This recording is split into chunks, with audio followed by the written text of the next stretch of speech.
Assalamualaikum, hai. Okey, hari ni saya nak ajar tentang control structure selection. But before that, kita kena ingat baliklah. Kita ada 3 control structure. Kita ada sequence, selection and repetition. So, selection adalah control structure yang kedua. Okey, kita tengok what is selection. Selection is a control structure which perform action based on a certain condition. Jadi, selection ni dia akan buat apa? Dia akan buat action-action yang ada ataupun statement-statement yang ada di dalam coding tu berdasarkan kepada condition ataupun syarat yang diberikan. Okay, means dia tak akan buat semualah. Mungkin kalau kata kita ada 10 baris coding, mungkin kalau kata kita gunakan selection, mungkin dia buat 9 je, dia tak akan buat 10 semua tu sekali. Sebab apa? Sebab mungkin dalam tu dia ada syarat-syarat yang kita kena follow. Kalau kata syarat tu dipenuhi, kita akan buat something. Kalau tak, mungkin dia akan buat benda lain. Okay. Jadi, nama pun selection means we have choices. Okay, kita ada pilihan untuk kita pilih sama ada kita nak buat perkara yang pertama ataupun perkara yang kedua. Mungkin juga kita nak buat perkara yang ketiga ataupun perkara keempat. Jadi, bila kita sebut je pasal selection, kita akan pilih salah satu sahaja dari beberapa pilihan yang kita ada. Kita tak akan pilih banyak. Okay. So, kita ada 3 types of selection. Kita ada single selection ataupun kita panggil dia sebagai single if ataupun if sahaja. Dan kita ada dual selection, if else. Kita akan ada dua pilihan sama ada pilihan yang pertama ataupun pilihan yang kedua. Kemudian kita ada multiple selection ataupun nested if. Okay, multiple selection ni dia ada lagi banyak pilihan, more than 2 choices. Okay, dia ada lebih daripada 2 pilihan. Mungkin pilihan pertama, pilihan kedua, ketiga, keempat, kelima dan seterusnya. Yang penting dia lebih daripada 2. Okey, sekarang ni kita nak tengok dulu kepada single selection if. Okey, kita tengok dia punya format macam biasa lah dulu. Bila kita nak belajar apa-apa, kita tengok format dulu supaya kita nampak dia punya flow nanti. Okey, untuk dia punya IPO, dia lebih kurang sama je macam sequence. Okey, cuma ada mungkin penambahan sikit lah. Okay. Untuk input, what data to be insert or entered by the user. Jadi untuk input ni macam biasalah, apa data ataupun apa nilai yang akan dimasukkan oleh user. Kemudian dia punya proses, what process or calculation will be computed by the computer or machine or system or determine output based on the input. Okey, jadi untuk proses ni kita akan determine something. Kita akan identify something. Okey, kita akan check kita punya input. Okey, kita akan check kita punya input. Kalau kata input kita tu dipenuhi, true, so kita akan buat something. Okey, so untuk output pula, what will be displayed on the screen? Display the output or write no output. Okey, untuk output dia akan ada tambahan sikit. Okey, tambahan apa? Tambahan kat sini. Right? No output. Okay, untuk selection if ni, single selection, okay, single selection ni, dia cuma akan buat satu je. Okay, katakanlah dia ada satu pilihan. Okay, sama ada dia memilih pilihan tersebut ataupun dia tak pilih langsung. Bila dia tak pilih langsung, kita akan bagi tahu kata dia no output. Tak ada apa-apa output yang kita akan buat. Okey, tak akan ada apa-apa output yang kita akan displaykan pada skrin. Dia akan display dia akan display satu je. Tu pun kalau syarat dipenuhi. Kalau syarat tak dipenuhi, dia tak buat apa-apa. Okey? Jadi untuk single selection output dia nanti kita akan tambah or no output dekat belakang dia. Kat depan ni macam biasalah, kita nak displaykan apa? Mungkin kita nak displaykan sum.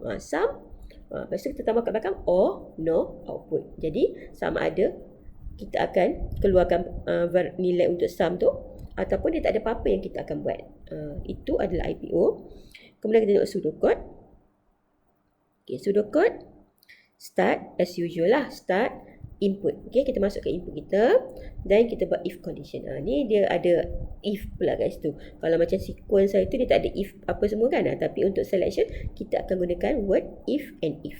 Okay. Kita akan mulakan dengan start, lepas tu input. Lepas input je kita akan buat if condition.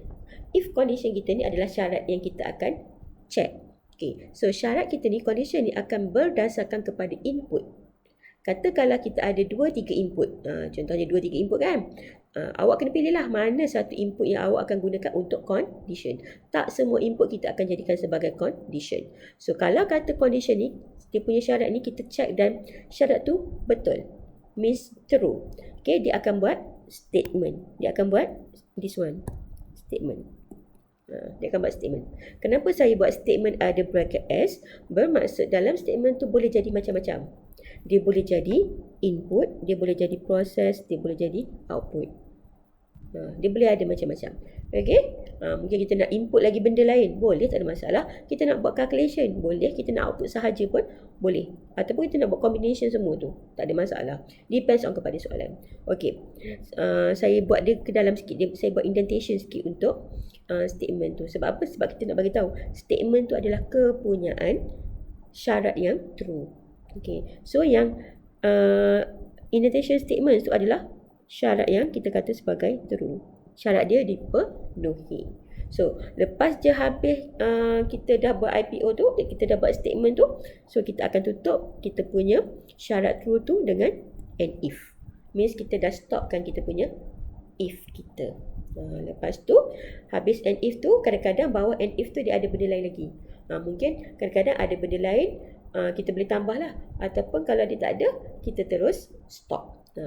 Jadi kena ingatlah in between and if dengan stop ni dia boleh ada apa-apa juga. Kalau tak ada kita terus stop. Okay, kita tengok pula flowchart. Flowchart macam biasalah. Kalau apa yang ada pada sudut ada pada flowchart kan. So start, capsule ataupun round rectangle, lepas tu arrow pergi ke input as usual, parallelogram. Kemudian kita ada diamond, if condition. So, yang ni extra kita ni. Kalau sequence hari tu kita tak ada buat shape ni pun. Okay. Sekarang ni bila kita melibatkan if condition, nampak je if condition ni, kita akan terus buat diamond. Shape bentuk diamond. Okay. Dan dalam tu kita akan tulislah kita punya condition dia. Sama macam dalam sudokod tu. Dan bila awak nampak je ada diamond, dia akan ada dua cabang. Nampak ni ada garisan dua ni. So, dia ada cabang ke kanan. Dia akan ada cabang ke bawah. Dua cabang tu wajib ada. Semua diamond dia akan ada dua tu. Okay? Dia akan cabang dua. Okay. So, dan kita akan labelkan kita punya cabang tu dengan true. Okay? Dengan true ataupun false. Kedudukan true dengan false tu ikut suka. Mungkin ada setengah orang buat macam saya, false ke kanan, true ke bawah. Mungkin ada juga sometimes kita nak ubah. Kita nak letak true di tempat false dan false berada di tempat true. Boleh, tak ada masalah. As long as bila kita buat diamond, kita labelkan kita punya cabang tu nak pergi mana pun tak ada masalah. Janji ada label true false. Bila ada label true false, orang tahulah apa ni. Kita buat program tu dia tahu macam mana dia nak pergi ke mana kan. Orang yang tengok kita punya flowchart pun dia tahu. Oh, kalau benda ni true, dia nak pergi mana. Dia nak pergi ke kanan ke nak pergi ke bawah. Sebab yang penting label true false. Okey. Kalau true, okey kita tengok true. Okey, kalau true dia akan buat statement. So tadi kita tengokkan dalam sudokod kita tadi kat sini. So if condition dia buat statement. So statement ni yang kita panggil sebagai true tadi tu. Dia berada di dalam true untuk flowchart. Okay, so saya buat statement yang bracket S tu saya buat dalam bentuk rectangle. Okay, rectangle awak nampak. Tetapi tadi kan saya cakap dalam statement kita boleh ada IPO. Jadi kalau kata dalam statement awak ni awak buat input ataupun awak buat output, means awak punya shape automatic jadi parallelogram. Okay, kalau kata awak buat calculation, awak buat formula, so rectangle lah. Jadi shape yang rectangle sekarang ni, yang this one ni, okay, yang kita nampak pada statement ni, yang ni depends on kepada, yang ni just format je. Tapi nanti kalau kata apa-apa soalan, tengok content dia apa. Kalau kata dia input, dia read something, so automatic dia akan jadi parallelogram. Dia bukan kata fix kat situ rectangle lah. Saya cuma bagi basic format sahaja. Nanti kita boleh ubah-ubah lah dia punya tu. Okay. Kemudian bila dah habis kita buat statement ni, dia akan terus pergi ke stop. Sebab kalau kita tengok sudokod tadi, lepas and if dia pergi stop terus kan. So samalah. Dalam flowchart tak ada and if. Kemudian kita tengok pada false pula. So false, okay, untuk single if dia tak buat apa-apa. Sebab tadi kita kata dekat output IPO tadi kita kata dia no output kan. Jadi false ni kita kena labelkan juga. Dan dia akan terus pergi ke stop juga. Means dia tak buat apa-apa lah. Kita walaupun dia single selection, kita still kena ada 2 cabang.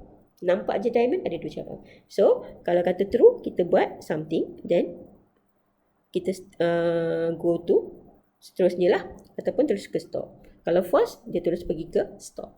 Itu basic format untuk pseudocode flowchart. Okay, boleh? Nanti kita tengok soalan.